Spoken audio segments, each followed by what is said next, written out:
Do you use talcum powder at home?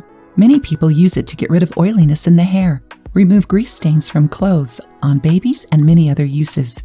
Making your own cosmetics is one of the premises of those who wish to live a more sustainable life. Besides being ecologically correct, DIY cosmetics save a lot of money. Did you know you can make talcum powder at home?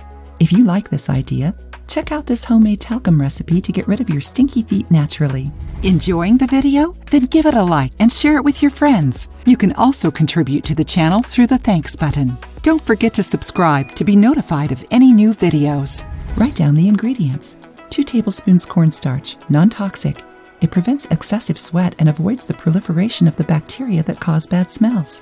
It also alleviates symptoms of athlete's foot, which is usually caused by fungi in between the toes. 3 tablespoons baking soda. It absorbs humidity and acts as an antifungal, avoiding the proliferation of fungi on foot. It also works as a natural deodorant for the feet. 5 drops peppermint essential oil.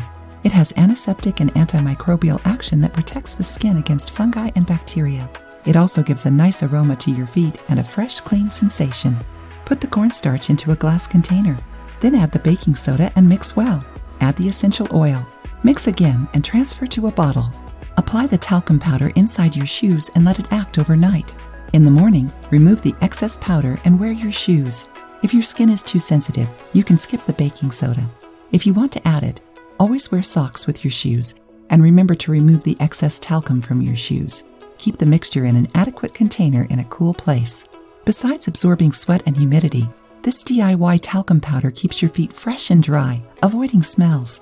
Important: don't replace any of the ingredients, as others can irritate the skin of children. If you liked the video, give it a thumbs up and share it with your friends. For more recipes and tips, subscribe to the channel.